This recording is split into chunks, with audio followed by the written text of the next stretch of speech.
All right. Listen, so you were telling me. Oh yeah, so I had an experience with the Lord a long time ago when I was about 15 or so. And I was like a Protestant Christian. I really wasn't searching for nothing. And then I went haywire for a long time. And then my wife, my second wife, because she had an experience when she was with her dad when he passed away. And she told me that she was going to go back to church. And then she was a Catholic. I go, oh, okay. So I thought, well, here we go. So I started going with her to church. And then, I don't know, I've always been kind of a quick learner. After about 22 years, I thought, you know what? I like the order of this Catholic deal. It all kind of made sense. So I decided to go do the RCIA thing so I could. What's RCIA? Oh gosh, here we go. See, I told you. It's okay. It's Rights of Christian something. It's about becoming a Catholic. So, because I used to have to always go up front. They always ask if you're not a Catholic, just you come up front and get your blessing, but cross your arms. Because they believe in the Eucharist as truly being the blood and the body of Christ. So at any rate, so I always did the right thing. I never went against what they wanted. And so I went through the RCIA program, and I got brought into the Catholic Church finally. And then, so ever since then, I decided to go into a ministry. So I went into the a seniors visitation ministry, and I've really enjoyed it. It's been good for me, and because I figured, you know what, everybody's, it's hard to call yourself a Christian or this or that. I mean, faith without works is dead. I mean, there's got to be something. You got that right. Yeah, there's got to be something, and if you truly are a Christian and you want it, you're going to want to do something automatically anyways. And I always had a real good connection with like little kids and seniors. And so, anyway, that's what I went into, was doing that, the senior visitation ministry. And then, where was I? I always forget. Oh yeah, and then a while back, the guy he was the head cheese of the deal, his name was Jeff. He approached me at church, and he asked me, he goes, would you like to work doing the RCIA ministry? Because I guess I left an impression on him, I don't know. But at any rate, I told him that was a really good compliment, that I would, but I got a lot of other things going on. But the number one reason I chose not to get into it also is I have a hard, I can only see myself in front of people trying to explain something and all of a sudden forget everything, because after that COVID came and went, I dropped thoughts, and you know what I mean? So I always remember the gist of it, and maybe tomorrow it hits me clear as bell and I can get it out. Then the day after that, I'm going, How long were you on the ventilator? Oh, maybe about 3 weeks, at least 3 weeks. That almost killed you. Oh yeah, they told them, they told my wife to get the family together because they didn't expect me to make it through the night twice, but I did. And then I got out of there, came home on the oxygen, 10 liters, and I wasn't supposed to get off of oxygen. I'd probably be on that the rest of my life. And after 2 weeks, I was off of that. And then God is good, huh? God is good. So I'm, we see people at church run, they got the oxygen, and I'm thinking, oh my gosh, I can only imagine having to be hooked to oxygen for the rest of my life. So I quit smoking. Believe me, I wasn't looking to quit before I got sick. But it would be insanity to even consider it. So I quit smoking. I haven't had any cigarettes. How long has that been now, Robert? About 4 years? 4 years. Yeah. Every now and then I think, I remember sitting on the old back porch, But no, we don't do that. Now we just overeat. I got me the big belly. What year did you come to work here at Body Mechanics? What year was that? 93 or 2? Oh, it was probably. You came to work for Mike Mulcahy. Yeah, man, it was probably about 92, 83, somewhere in there. 83. And then we met in 94 or 5. Oh, yeah, 95, I came to work here. You've been here for a couple of years. Yeah. You were working on that freaking Lincoln limousine with the tunnel. Hit so hard in the front that the tunnel was buckled. Oh, wow. And he was fixing it for a wrecking yard. They put it on a frame, but the car didn't fit the frame. They brought it over here, and you had to yank the front of the body. The tunnel, like they had the engine and the tranny out of it. I never forget it. And you had that up on the, you had a fucking stretch limousine up on the rack, hanging off the back end. And you were naked on the front of this thing. And you were in there with no interior, the seats all out of it, the dash is all out of this thing. And you're tapping on the fucking tunnel on the floor. I'm like, what are you doing? Like, back up, I got 6,000 pounds on it. And you're beating on the floor with it. Oh my gosh, really? Oh my gosh. Oh my golly. We stretch it out even more. We're stretching the stretch limbs. Yeah, you gotta see it now. Oh my God. Maybe get another I hour. was 15 years old, and I'm looking at this. Oh my God, this is wild. And then my first day on the job, Mike is like, you gotta clean the shitters. I'm like, I don't want to clean the toilet. He's like, well, go home. I came back the next day. He's like, you ready to clean the shitter yet?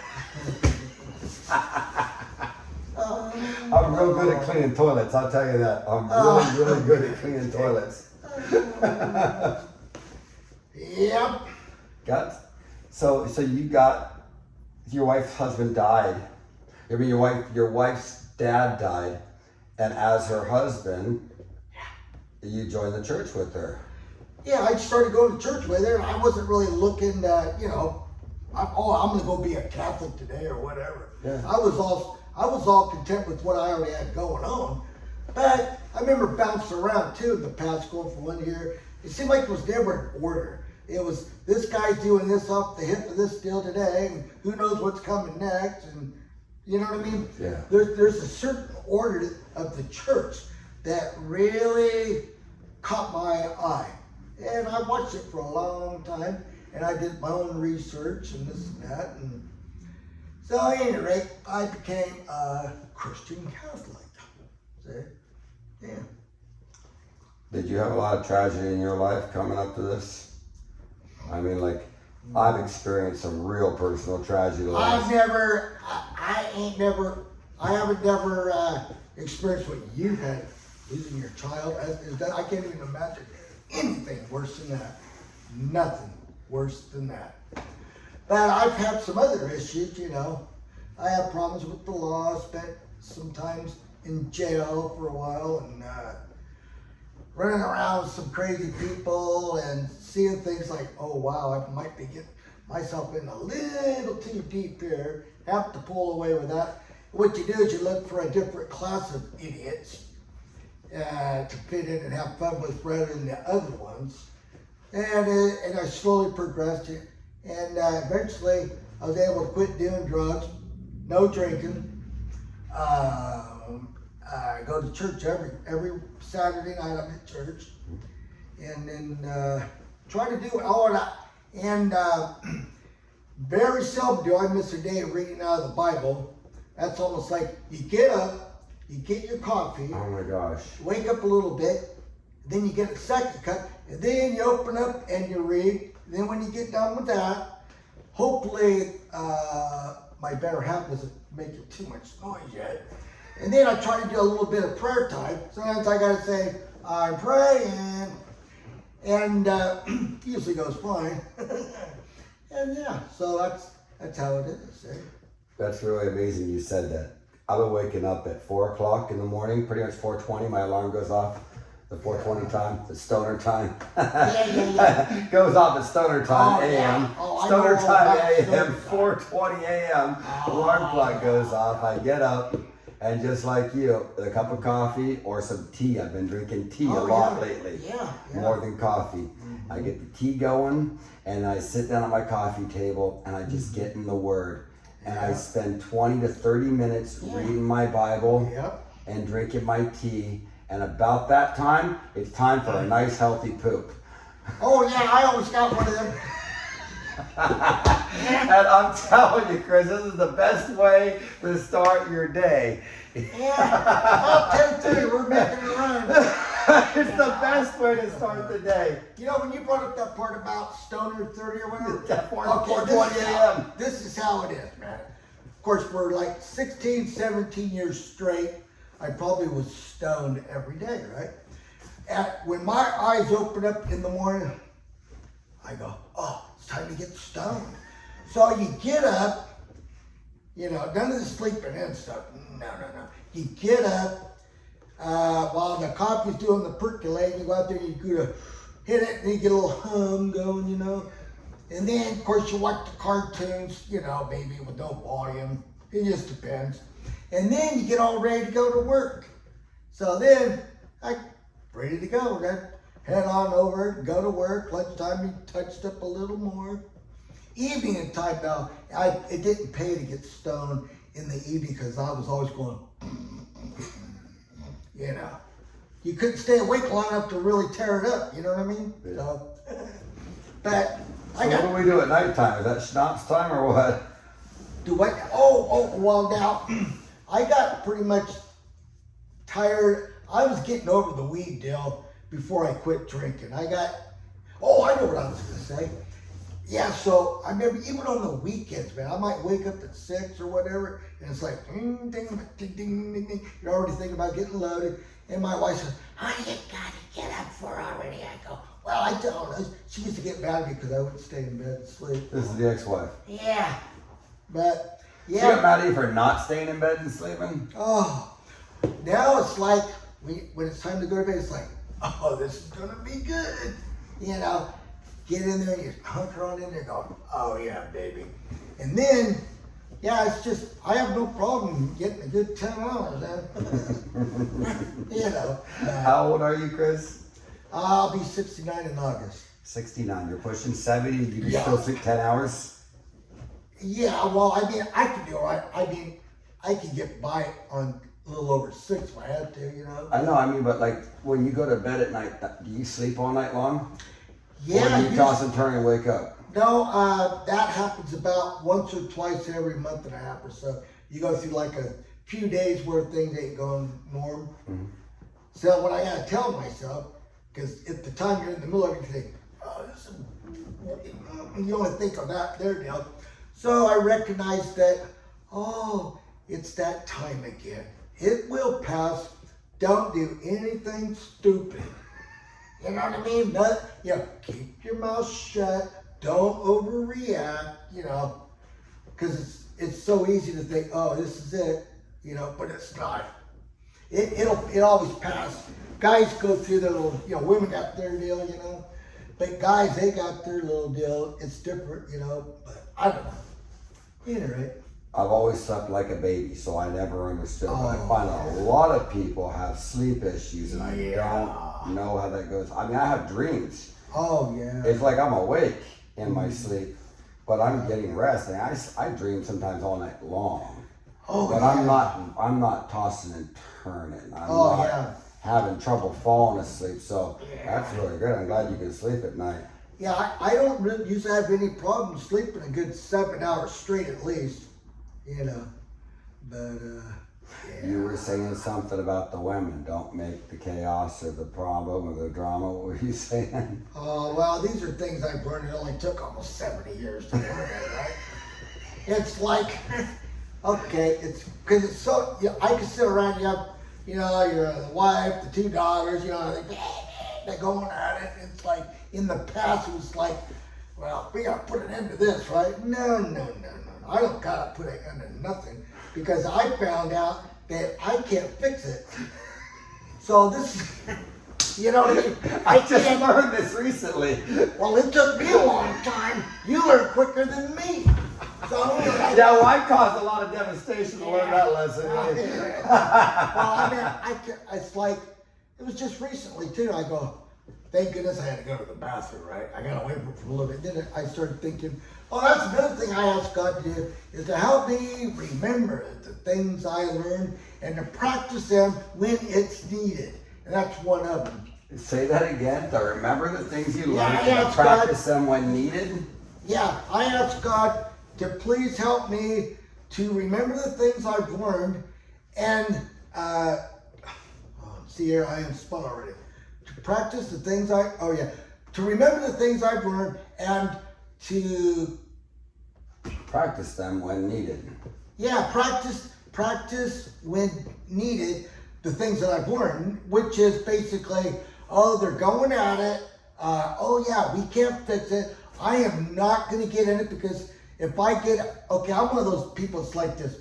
Everything is happy-go-lucky, and all of a sudden, you know what I mean? I'm like, I don't have in between very good. No. No, so now, but I have more in between now because I'm starting to recognize things, so it helps me with the in between. So you can't fix them, right? So what you do is before everything starts to warm up, just go out and look at something, and then when you come back in, What do you mean go out and look at something? yeah, go out and look at the lawn or. Go look at the tree, a bird, something. In other words, it's just get out, move out, just pull away from the situation. It'll take long, 5 minutes, right? You come back in 5 minutes, oh, and they're laughing and they're doing this. I could have stuck around like I used to and got smoking hot and had nobody talking to anybody. I'd be in deep yogurt. You know what I mean? For something they started between the two of them that you intervened on. Yeah. Yep. So I pull myself away from it before I start getting that deal going. I'm a fixer, Chris. I've been fixing cars for 30 years. Can't fix when them. I walk into that, I'm like, oh my God! No. Okay, let's fix the problems. They don't want to fix the problems. They want the thing, and then they're going to come through it in some weird way I don't understand. But that's okay. They operate on emotions. We operate on a problem, we fix it. Logic. Move on to the next. Blah, blah, blah. It's like, How many times we had problems in the past, Chris? And then we can confront, and then we get angry, and then we come to a remedy, and then we impose the solution. And then as long as we abide by the solution, we have integrity. And we appreciate one another for the integrity. That's right. It's just like... Women don't operate this way. No. It's like... Okay, here's a good example. Clark on the Chevy Chase Christmas show, right? Gets the chainsaw. What are you doing? Oh, well, we need a Christmas tree. We're going to get that. Then he's up in the stairs, comes out of the bathroom. We had a little problem with that. Cut that. Oh, it's fixed. You ever see that? Dude, it's so funny. Well, no, Helen, we needed this. I'm going to fix it. See? Yeah. But this doesn't work. No. Not with the relations with our partners or our children. Oh, I got to share a good. This is one of the best ones in over probably ever since I met Sean. This is the biggest one ever. Alrighty. Well, this is a long time ago. We were going somewhere in the van, and it all started up. Miss back, and everybody. And then finally I go, can we please stop this? I go, I'm getting, and they wouldn't stop. It just kept going. Finally I go like this. I go, take me back to the house now, right? Because I'm gonna really get jacked up. She won't listen. No, I go, I can't deal with this. You guys are arguing this, and it goes on and on. And finally I looked at her and I go, stop the van now. She goes, I'm gonna get out. I'm done with this deal. I was so hot. Oh, I was smoking hot, right? So she wouldn't pull over. And I kept take me back to the house. Not turn yet, take me back to the house. And finally I got back to the house, right? So I thought, then she takes off, right? Yeah, she ends up taking off. So I go out I fire up my truck, the big guard I got out there. I thought, you know what? I've been wanting to do this for a long time. I went out there and kept it forward.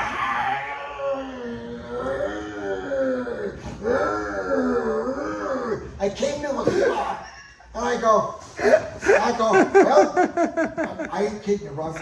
Then I I go, now it's time to go the other way. Around and around and around. It's summertime. I got a dust cloud going all the way to City Hall, okay? I mean, there's dust In Folsom. Yeah. Right by the rodeo. Yeah. The police department. Daycare's right next to us, okay? And the neighbor's going off. So anyway, so I thought, so I get done doing it the other way, and I go, it's time to go for a drive. So, I was so hot. I pull out of my driveway, I go driving down the road. Before I even get, 40 yards before I even get to the light, I thought, I've always wanted to do this. I just slammed on the brakes. I took it up to about 50, hit the brakes so it goes, right? So then I thought, okay, we got to go somewhere and really. So I go to one of my fishing holes, I hike back in there. I get up on this mountain looking around and trying to get myself all settled down. And do a little work. I thought I was making progress. I really did. So I come back home. There we go again. I pull back out and I thought, like Clark would say, I think I'll go to the shop now. So Mitch was here. So I come back down to the shop and at any rate, all I remember is this. I don't even remember driving to the shop. It was a blackout. It was an anger blackout. And I go, dude, I don't even remember driving here. But now I'm here, right? There you go. So what you do is what you do is you gotta, I tried to get away from it, but it didn't work out. So anyway, you wanna pull yourself away before you get really smoking hot, right? Now, the other thing you can do, and this I recommend, you can do this at any time. Okay, say they do something that really gets you jacked up, right? Mm-hmm. I tell all the younger guys, I said, go out for a pant walk. What's a pant walk? I go, one of those deals where you're hotter than a hornet, right? And you're walking, and you're thinking, shit. I can't believe it. Right? And then after a while you go, I feel better now. Right? I feel so much better now. Right?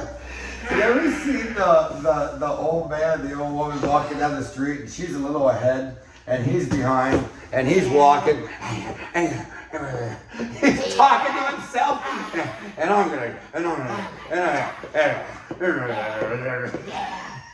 that's really helpful. I've done quite a bit of that myself. It's really helpful. Yeah, because you know what? I see the old man doing that and I understand why. Yeah. Well, there ain't no use in talking. It ain't gonna fix nothing. They want the thing that's happening. And they want you to go through. I don't understand it. I don't know what's going on. There's an argument, there's a fight, there's something going on. Yeah. Everyone's all irritated and aggravated and fussy and fighty, and they do not want a solution. Okay? Well, I don't have anything I can offer. I'm a solutions guy. I'm a solutions man. Plus, Shelly's got some ADD in her too, so you get like. So do I. Yeah. So, but by not buying into it and when things are going, I just and then it seems like if she really was in the wrong, instead of me saying you need to apologize, or you need to this, or you need to that, I don't do that. And then after a couple hours, she just comes to me and tells me how sorry she is. Oh, that's all right, Oh. So I got all those little things you got to remember, see? That's what I mean. Remember the things I've learned, right? I mean, I too make mistakes. I have to apologize, A guy told me a similar thing recently and said it was kind of like a shit test. Yeah. It's kind of like this revolving shit test. Yeah. We're going to make sure you remain patient because as women, we want a monster Yeah. But we want one that's not going to hurt us. Yeah. So we want you to be strong and defensive and controlling to protect our home. But in the home, we're going to make sure that you're not going to attack us. Yeah. And the way, a woman told me this. Yeah. The way we do that is constantly put you through hell and test your patience. Yeah. And Some if are you're worse really than others. patient with us when we're being really, really obnoxious and you Yeah. do nothing, 100% will come back and apologize for it. Yeah. There you go. Because you passed the test. Yeah. What a brutal reality. Oh. But I get it from a nature perspective. Yeah. But it's really hard when I want to fix things. I'm a fixing thing. Yeah. I don't know why this problem needs to exist here. I thought I passed the test like 5 years ago. Yeah. Shouldn't that just be put to the side? It never ends, right? No, it goes on and on and on. It's like this. It goes on and on. It's like, oh my God. They could talk and talk. I mean, all the time. Like, we're talking a lot now, but it ain't unusual for them to talk. They can go and go all day long. Every day, all day long. Back and forth. Back and forth. Without a solution. Yeah. You know who it is that's running all this crap. See, it's Satan. He wants to jack your peace and everything else. See, and then he attacks the mind all the time, right? So what you do is you go like this. As soon as you recognize he's starting in on you, Yep. instead of dwelling on it, and you go, I rebuke you in the name of Jesus Christ, my Lord and Savior. Get the hell out of my head. I hate your guts. That's how you do it. You hate him. And there ain't nothing wrong with using that word either. You hate his guts. I told a priest one time how I did it. He gave me the thumbs up. You know what I mean? I go, you know what I tell him, Father? So I told him, yeah, man. So, I had this person come over to my house recently, and I called me up or sent me a message and said, hey, I'm having boy trouble, and I really need someone to talk to. Could I come over and talk to you? Oh, it's a guy that's having problems with his son? No, it's a girl having trouble with boys, supposedly. Oh, I see, yeah. And then shows up at my house. Yeah. And right away starts going towards sexual stuff. Oh my gosh. And I'm like, oh. And I called him out. Right away I called her. I go, wait a second. You told me you were having boy trouble and needed someone to talk to. Right. And now you're at my house trying to sleep with me. And you know that I'm abstinent. Yeah. Like I made it perfectly clear to you already that I'm abstinent. Yep. And you're here, I said, you came into my home on false pretenses. Yeah. And I said, I don't need this kind of satanic stuff in my house. I'm done with all this. Yeah. I've done this in the past. I'm not doing this again. Yep. You need to leave, and you need to leave now. Yeah. And I walked her to the door and said, bye-bye. That took a lot of courage for you to do that. It did, and it took a lot of willpower too, because I've been a sexually driven person much of my life. Oh, I know. And to turn down and reject sex and turn away pretty women and young, she's 23 years old. And I'm like, no, I'm not doing this. I'm not having sex at all without love. Love is going to grow, and then I will have sex. And until then, I am going to remain abstinent. That's good. And the power like I have over my own self in that, Chris, I never had that my whole life, man. No. I've never, ever had that willpower before my whole life. No, I know what you mean too. That's Satan's number one weapon, is that sexual weapon. That is the number one deal, is that and greed and power. Look at young ladies right now. I feel bad for them because they don't know, they're not close to God, but they've got this power, this sexual power. Oh yeah. And they've got this desire for their independence as women, and I understand what they think they're thinking, But the way it plays out is competition between men and women instead of everyone adopting their roles. So women aren't being women anymore. They're actually trying to be men and compete against men. Yeah. And it's heartbreaking because even they don't look happy. They're caked up, maked up, fake eyelash, fucking injected lips, and then that's not enough. They gotta color it and pierce it and tattoo it. Yeah. Wait a minute, that's not. And the more they go, the more unhappy and the less pretty they are. Yeah. So they're less attractive, they're more unhappy, they're more miserable, and they're stuck carrying the whole load by themselves instead of having a partner in life to help share the burden. Yep. Yeah, I never cared for much makeup on a gal anyways. I didn't either.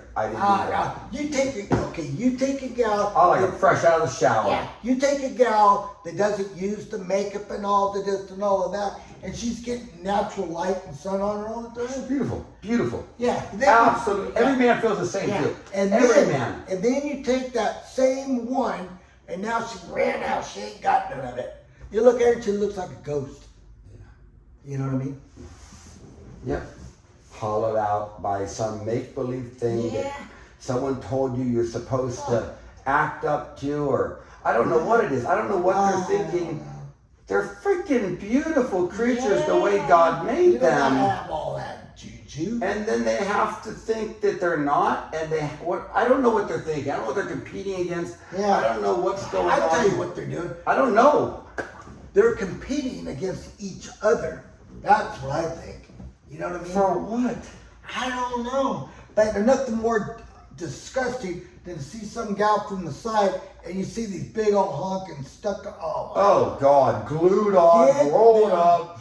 Get those things off. I can't stand them, Chris. Oh my gosh. I can't stand them. Oh, yeah. And then the ones that get into the Botox. And the next thing you know, I know so many people that have done their Botox and this and all that. They end up looking like freaks. And then after a while, the rest of your body doesn't keep up with what you had done. And then you're out of balance. It's the most... What vintage is that wine? And then all of a sudden, something will go away and they're like, and then all my cheek dropped yesterday. Eyelid went, you know. It's like, they should have just left themselves alone. Now, granted, there are cases where people may have been born with a real bad whatever. Well, you have that in your family. You know this firsthand. Yeah. Yeah. Oh, yeah. Trevor. Yeah, Trevor. He had a club. Yep. And some women or people, they're born with horrible teeth problems, and they were in a poor situation. They never could get them fixed. They looked horrible. Right. No, they went got new women. That's fine and dandy. Yep. Okay. But then you got those people that ain't got really anything wrong with their dadgum teeth. They got all their teeth. They look pretty good for the most part. Yeah, they ain't perfect, right? But all of a sudden, you take old Gavin and all them other ones out there. It's got to be perfect, bright, white. It's like, that costs a lot of money. You know what I mean? Yeah. You could have helped somebody. With all that money, just, you know what I mean? Yep. There's people out there that ain't never content. I'm real content. You know what all it takes for me to be really content? A fishing rod and a hole to put it in. Well, that's nice too. But I can sit in my old rocking chair, right? Yeah. Oh, I got a little goodie, maybe something to eat. Gunsmoke's coming on. You know. I was watching Gunsmoke. That's good. I I love Gunsmoke. You know, all my buddies that I used to ride with all the time, and they're all except for one, they're all younger than me. And I just realized the other day, none of them are doing it anymore, and they all got problems somewhere, health problems. They got this, they got that. And then Jimmy, he's the most recent one that I got to ride with. I don't think he's going to be riding anymore. And now they're all gone, and I got mine just about ready to go out. Can you still go on the KTM? Oh, yeah.